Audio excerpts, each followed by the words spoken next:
अकेले किस्सों की दास्तां के सिलसिले शुरू हुए बनके कहानियां कहानियां।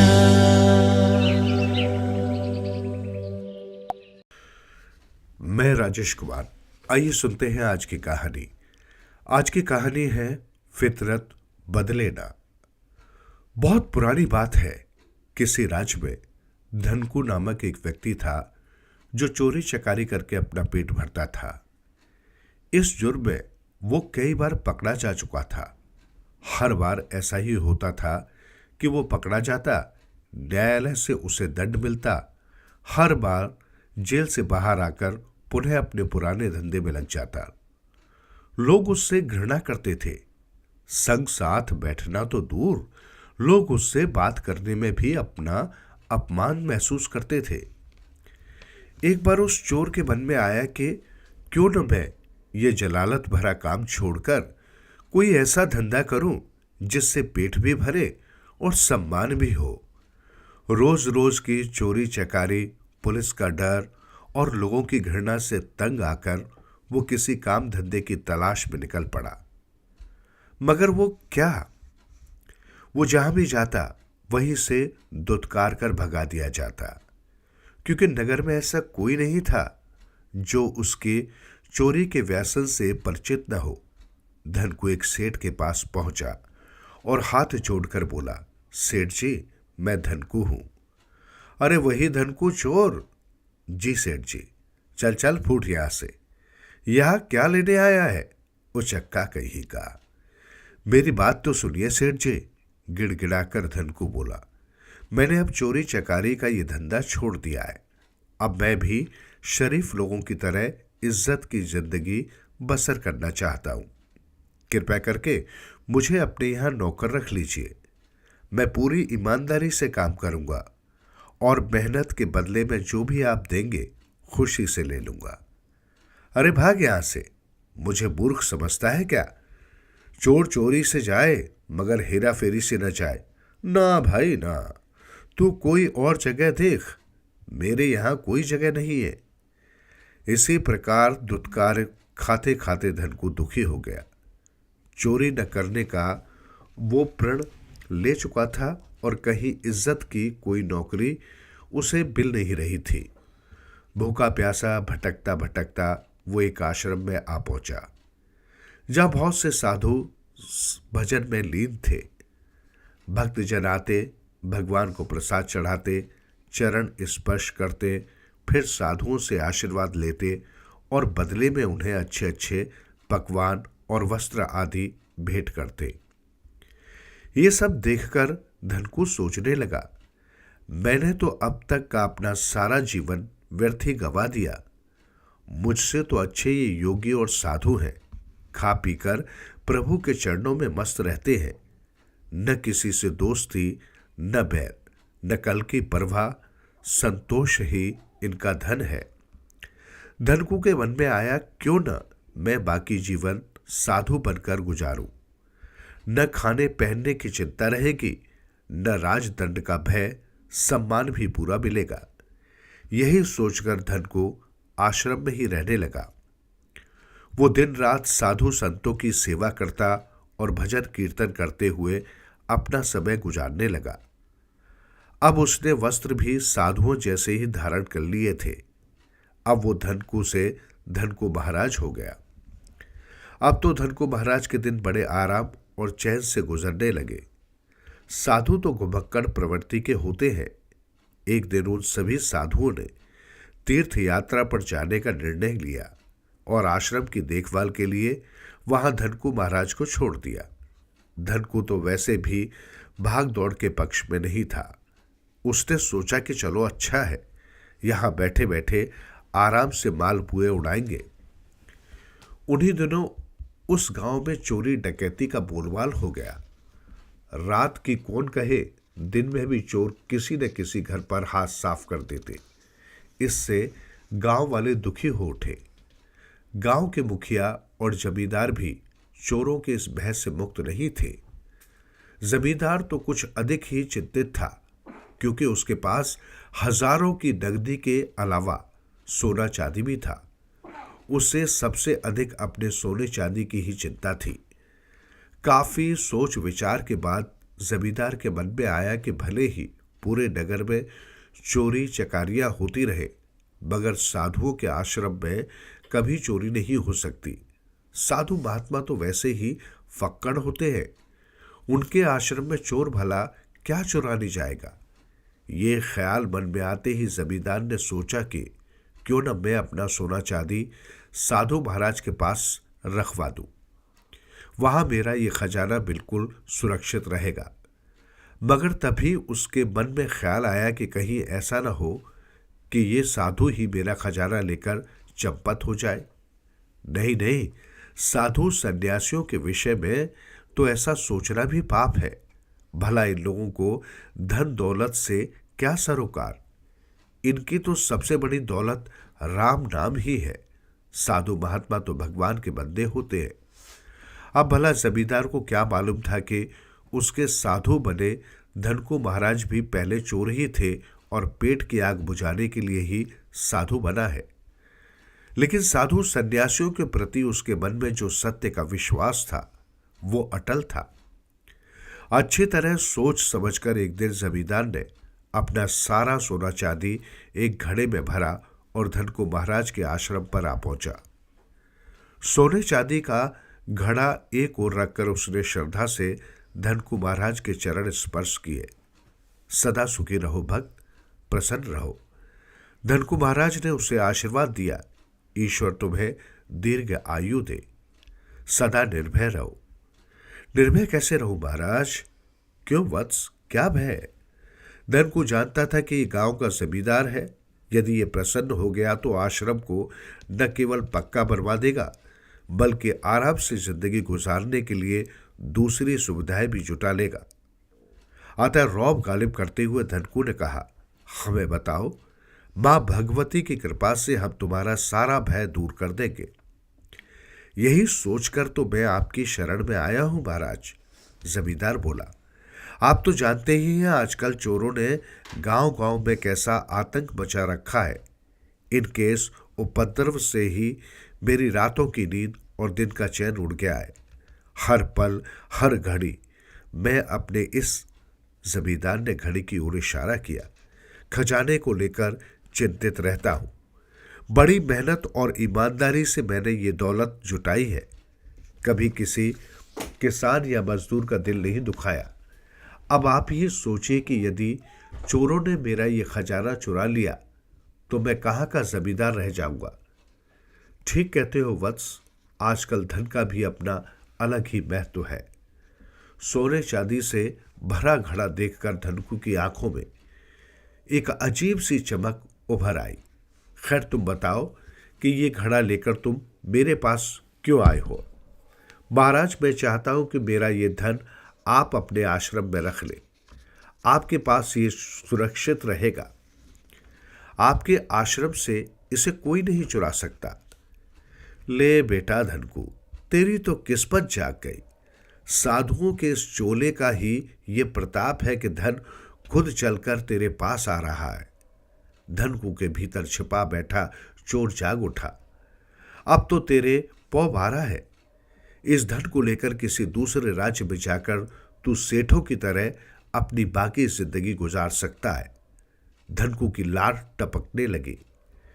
लेकिन क्योंकि वो इस समय साधु धनकू महाराज बना बैठा था, इसलिए साधु जैसा अभिनय करते हुए बोला, ये तुम क्या कह रहे हो वत्स? धन दौलत से हम साधु को क्या लेना देना?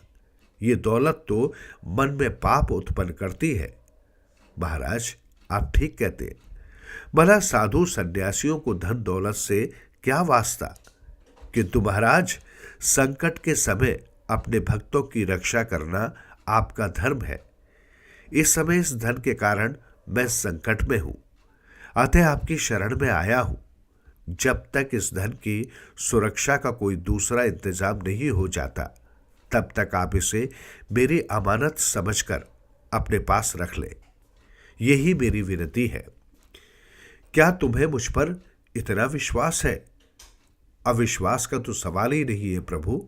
आप तो साक्षात ईश्वर के अवतार हैं। धन दौलत के लालच में किसी भी संसारी का मन डोल सकता है, किंतु आप जैसे धर्मात्मा जिन्होंने अपना जीवन ही प्रभु को अर्पण कर दिया हो, उनके लिए तो ये धन दौलत मिट्टी के समान है। तुम बहुत भोले हो भक्त, धनकू ने कहा। खैर, यदि तुम्हें हम पर इतना विश्वास है तो एक काम करो, इस धन को हम हाथ नहीं लगाएंगे। हमारे लिए तो ये सचमुच मिट्टी के ही समान है। अतः तुम इसे ले जाकर कुटिया के बाहर पीपल के नीचे गड्ढा खोदकर दबा दो। वहां स्वयं ईश्वर इसकी रक्षा करेंगे। ठीक है महाराज, आपकी सदा जय हो। खुश होकर जमींदार बोला, मैं आपका ये उपकार कदापि नहीं भूलूंगा महाराज। ये तो सब ठीक है वत्स, किंतु यदि चैन से जीना चाहते हो तो हमारा गुरु मंत्र याद रखो कि अपने मन में माया का मोह नहीं बल्कि आत्म संतोष पैदा करो। संतोषी प्राणी सदा सुखी रहता है, और जो मनुष्य इस माया के पीछे दौड़ता है वो सदा दुखी रहता है। उसके जीवन में सुख कम दुख अधिक आते हैं। महात्मा कबीर जी ने सत्य ही कहा है, माया मरी न मन मरे, मर गए शरीर, आशा तृष्णा न मरी, कह गए दास कबीर। धन्य है आप, धन्य है महाराज। इसलिए कहता हूं, वत्स के संतोष धन अर्जित करो। मैं आपका ये मंत्र सदा याद रखूंगा गुरुदेव। जाओ, अब इस धन को वहां गाड़ दो। जब इच्छा हो आकर ले जाना। जो आज्ञा महाराज। जमींदार ने घड़ा उठाया और बाहर पीपल के वृक्ष के नीचे आकर आश्रम में ही पड़ी एक कुदाल से गड्ढा खोदने लगा। पाखंडी धनकू सब कुछ देख रहा था। उसके मन में लड्डू फूट रहे थे और दिल चाह रहा था कि वो जल्दी से जल्दी इस दौलत को लेकर वहां से चंपत हो जाए। तभी उसकी आत्मा ने उसे झिझोड़ा, धनकू, ये तू क्या सोच रहा है? क्या तू भूल गया कि अब तुझे सारी उम्र ईश्वर के चरणों में गुजारनी है? साधु वेश धारण करके अब तो ऐसी बातें सोचना भी तेरे लिए पाप है। अरे, ये साधु वेश में मैंने रोज रोज जेल जाने और लोगों की घृणा से दुखी होकर धारण किया था। कोई मेरी इज्जत ही नहीं करता था, मगर अब तो सभी मुझे सम्मान और श्रद्धा की दृष्टि से देखते हैं। तू चैन से रहता है और सुख की रोटी खाता है। अब क्यों तेरा मन डावाडोल हो रहा है? बिना धन जीवन व्यर्थ है। धन पास हो तो इज्जत भी मिलती है और सुख की रोटी भी। इतना अच्छा मौका मेरे हाथ लगा है, क्या मैं इसे व्यर्थ ही जाने दूं? मगर यदि तूने इस जमींदार की अमानत में खयानत की तो पूरा साधु समाज ही बदनाम हो जाएगा। मुझे इससे क्या? मेरी तो जिंदगी सुख और आराम से कटेगी। किसी दूसरे नगर में जाकर मैं सेठों की तरह रहूंगा और चैन की बंसी बजाऊंगा। धनकू की आत्मा ने उसे लाख ऊंच नीच समझाई, मगर धनकू ने उसकी हर बात को अपने तर्क से काट दिया। अब वहां से वो धन लेकर चंपत होने के लिए उसे उचित अवसर की तलाश थी। कुछ ही देर बाद जमींदार उसके पास वापस आकर बोला, महाराज, जैसा आपने कहा था मैंने वैसा उस धन को गाड़ दिया है। ठीक है वत्स, अब तुम निश्चिंत होकर अपने घर जाओ। जमींदार खुशी खुशी अपने घर को लौट गया। उसे पूरा विश्वास था कि अब उसका धन कोई नहीं चुरा सकता। स्वयं साधु महाराज उसकी रक्षा करेंगे। इसी प्रकार कई दिन गुजर गए। जमींदार ने जब से अपना धन वहां दबाया था, तब से उसका अधिकांश समय अब धनकू की कुटिया पर ही गुजरता। वो सुबह शाम पकवानों से भरे थाल लाकर धनकू महाराज की सेवा में हाजिर करता और धनकू से ज्ञान ध्यान की बातें करता। इस प्रकार धनकू को अभी तक कोई अवसर नहीं मिला था कि वो उसका धन लेकर चंपत हो सके। हाँ, सपने उसने बड़े बड़े चुन लिए थे। शादी, आलीशान मकान, नन्हे मुन्ने बच्चे, सभी सपने धनकू ने बुन डाले थे। एक बार जमींदार बीमार पड़ गया। धन लेकर चंपत होने का ये मौका धनकू को सबसे बेहतर लगा। उसी रात उसने पेड़ के नीचे गड्ढा खोदकर वो सोने चांदी से भरा घड़ा निकाल लिया। उसे अपने बाकी सामान के साथ बांधकर वो जमींदार को अपने जाने की सूचना देकर अपने धन को संभाल लेने के लिए कहते चल दिया। धन को उसकी आत्मा ने पूछा, यदि तेरे जाने की बात सुनकर जमींदार तुरंत ही अपना धन लेने आ पहुंचा तो क्या होगा? होगा क्या? मैं कह दूंगा कि जहां तुमने धन को छिपाया होगा वही होगा। हम साधुओं के लिए तो वो धन मिट्टी था, हो सकता है किसी चोर ने चुरा लिया हो। एक बार फिर सोच ले धन को, ये सब तू गलत कर रहा है। बड़ी मुश्किल से तुझे ये सम्मान भरा जीवन मिला है, कहीं ऐसा न हो कि इस धन के लालच में तू ये सम्मान खो बैठे। अब इतना धन पाने के लिए थोड़ा बहुत तो खतरा उठाना ही पड़ेगा। धनकू को अपने घर आया देखकर जमींदार भौचक्का रह गया। अरे महाराज, आप प्रभु, कोई कार्य था तो मुझे बुला लिया होता। देखो भक्त, अब हम ये आश्रम छोड़कर जा रहे हैं, इसलिए हमारी इच्छा है कि अब तुम अपनी अमानत संभाल लो। मगर महाराज, ये अचानक यहां से चले जाने की आपको क्या सूझी? और फिर यदि आप चले गए तो आश्रम की देखभाल कौन करेगा? सबकी देखभाल करने वाला वो ऊपर वाला है वत्स। और जहां तक हमारा सवाल है तो तुम जानते ही हो कि साधु जल और वायु के समान होते हैं, जो एक स्थान पर टिक नहीं सकते। आप बैठिए तो सही महाराज, कुछ जलपान आदि? नहीं, अब हम नहीं रुक सकते, हमें हिमालय की वादियां पुकार रही है। जमींदार दिल ही दिल में बहुत दुखी हुआ कि उसके धन की रक्षा करने वाला जा रहा है। एक बार उसे फिर धन की चिंता ने आ घेरा। बड़ी मुश्किल से स्वयं पर काबू पाकर वो साधु महाराज को बाहर तक छोड़ने आया। महाराज, हवेली के द्वार पर आकर जमींदार बोला, मैं एक बार फिर आपसे विनती करता हूं कि गांव और आश्रम को छोड़कर न जाए। आपके जाने से तो इस गांव की रौनक ही चली जाएगी। चाहे कुछ भी हो वत्स, हमने एक बार जो निर्णय कर लिया। अब तुम शीघ्र ही आश्रम में आकर अपना धन संभाल लेना। जो आज्ञा महाराज, जमींदार ने कहा और हाथ जोड़ दिए। धन को सोच रहा था कि छोटी मोटी चोरियां तो बहुत कर ली, अब ये मोटा हाथ मारने का मौका मिला है। अचानक धनकू के मन में आया कि हो सकता है कि ये धन लेकर मैं जिस देश में जाऊं, कल को जमींदार भी कारोबार आदि के सिलसिले में उसी देश में आ पहुंचे और मुझे चोर कहकर पकड़वा दे। अतः उसके मन में गहराई तक अपनी ईमानदारी की बात बैठा देनी चाहिए। यही सोचकर धनकू ने अपने बालों में एक बड़ा सा तिनका घूंस लिया और फिर वापस हवेली के अंदर आ गया। जमींदार ने आश्चर्य से उसकी ओर देखा। क्या हुआ प्रभु, वापस कैसे आ गए? मुझसे कोई भूल? नहीं वत्स, भूल कोई नहीं। जमींदार की बात काटकर धनकू ने कहा, दरअसल तुम्हारी हवेली का एक तिनका हमारे बालों में फंसकर हमारे साथ जा रहा था। अब तुम तो जानते ही हो वत्स कि हम किसी का तिनका भी स्वीकार नहीं करते। हमें तो केवल संतोष चाहिए। बस मैं तुम्हारा वही तिनका वापस करने आया था। कहकर धनकू महाराज ने बालों में फंसा वो तिनका निकालकर जमींदार की ओर बढ़ा दिया और पुनः अपनी राह ली। वाह प्रभु वाह, आप धन्य हैं। विश्वास नहीं होता कि ऐसे साधु भी इस संसार में हैं जिन्हें पराया तिनका तक स्वीकार नहीं। जमींदार एक बार फिर धनकू महाराज से अत्यधिक प्रभावित दिखाई देने लगा। जमींदार के पास ही उनका एक मित्र बैठा था, जो उनकी बीमारी के कारण उनका हालचाल जानने आया था। उसने ये सब ड्रामा देखा तो चक्कर में पड़ गया कि उसका मित्र किन साधु सन्यासियों के चक्कर में फंसा हुआ है।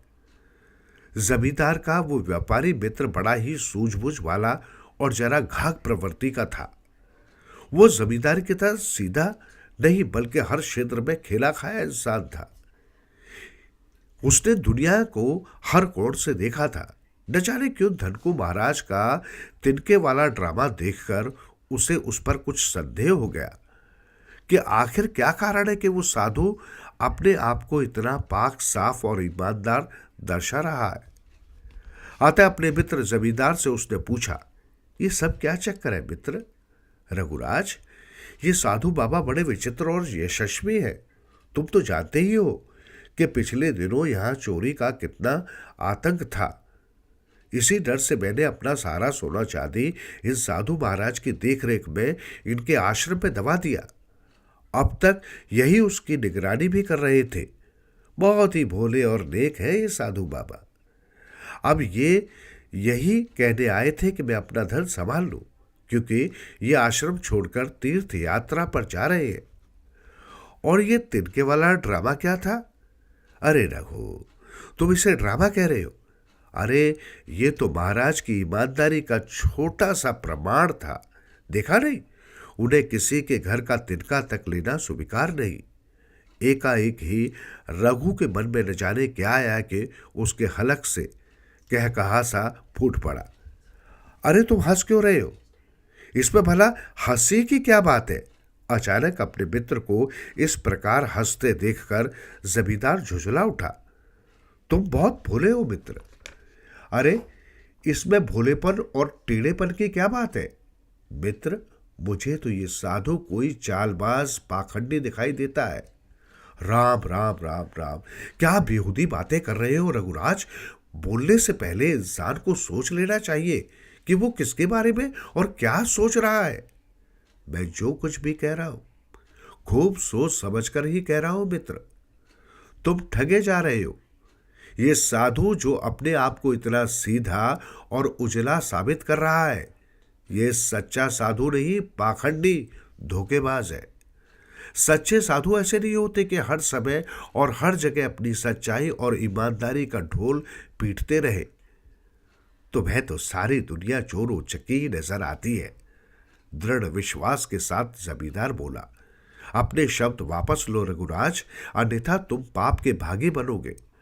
महाराज बहुत पहुंचे हुए सिद्ध है। किसी पुण्य आत्मा के विषय में ऐसा उल्टा पुल्टा नहीं बोलना चाहिए। मेरा अच्छा हो या बुरा, मगर आज मैं तुम्हें इस साधु की असलियत बताकर ही रहूंगा। बोलो, कहाँ है तुम्हारा खजाना? बाबा के आश्रम में, पेड़ के नीचे। मगर अब वो तुम्हें वहां नहीं मिलेगा। भला क्यों? क्योंकि इस साधु के मन में पाप है और इसने उसे कहीं ठिकाने लगा दिया है। इसलिए ये यहां इतना ड्रामा कर रहा था। अगर ये सच्चा होता तो पहले गड्ढा खुदवा कर तुम्हारा खजाना निकलवा कर तुम्हारे हवाले करता और फिर अपने जाने की बात कहता। मगर अपने खजाने को बचाना चाहते हो तो तुरंत मेरे साथ चलो। मगर अगर मगर कुछ नहीं मित्र। व्यापारी मित्र जमींदार का हाथ पकड़कर द्वार की ओर खींचते हुए बोला। यदि अधिक देर हो गई तो हाथ मलते रह जाओगे। मगर जमींदार ने कुछ कहना चाहा, मगर व्यापारी मित्र ने उसकी एक न सुनी। कुछ ही देर में वो आश्रम में आ पहुंचे। आश्रम बिल्कुल खाली पड़ा था। खाली झोपड़ी, पेड़ पौधे, धूनी की राख और सिवाय लोहे लंगर के वहां कुछ भी नहीं था। अरे साधु बाबा कहाँ गए? साधु नहीं, पाखंडी बाबा। लगता है वो तेरी खून पसीने की कमाई लेकर चंपत हो गया। अरे नहीं नहीं, यदि ऐसा हुआ तो मैं बर्बाद हो जाऊंगा। पहले ये बता कि तूने धन से भरा वो घड़ा कहाँ दबाया था? इस पीपल के नीचे। फौरन इस जगह को खोद। मुझे तो विश्वास है कि अब तक तेरा धन वहां नहीं होगा, मगर फिर भी तू अपनी तसल्ली कर ले। ये सुनते ही जमींदार को पसीना आ गया। साधु की अनुपस्थिति देखकर उसे एहसास हो रहा था कि अवश्य ही कोई गड़बड़ है। कहीं ऐसा न हो कि उसके मित्र की बात सही हो। यही सोचकर उसने जल्दी से एक कोने में पड़ी कुदाल उठाई और जल्दी जल्दी उस स्थान को खोदने लगा जहां उसने अपना धन का घड़ा दबाया था। वहां की मिट्टी पोली थी। लगता था कुछ समय पूर्व ही किसी ने गड्ढा खोदकर उसे दोबारा भरा है।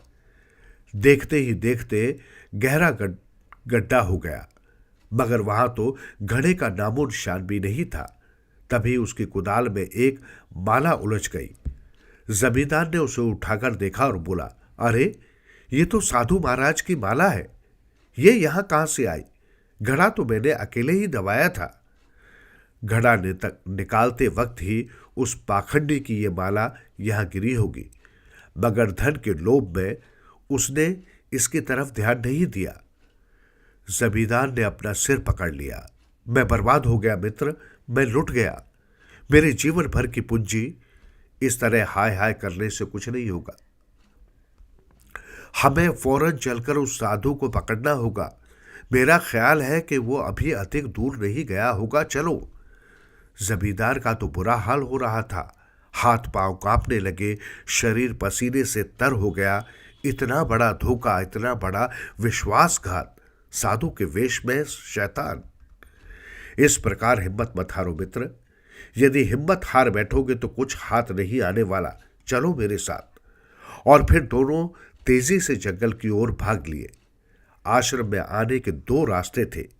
एक तो वही था जिस पर चलकर वे दोनों यहां आए थे। एक रास्ता जंगल की ओर जाता था।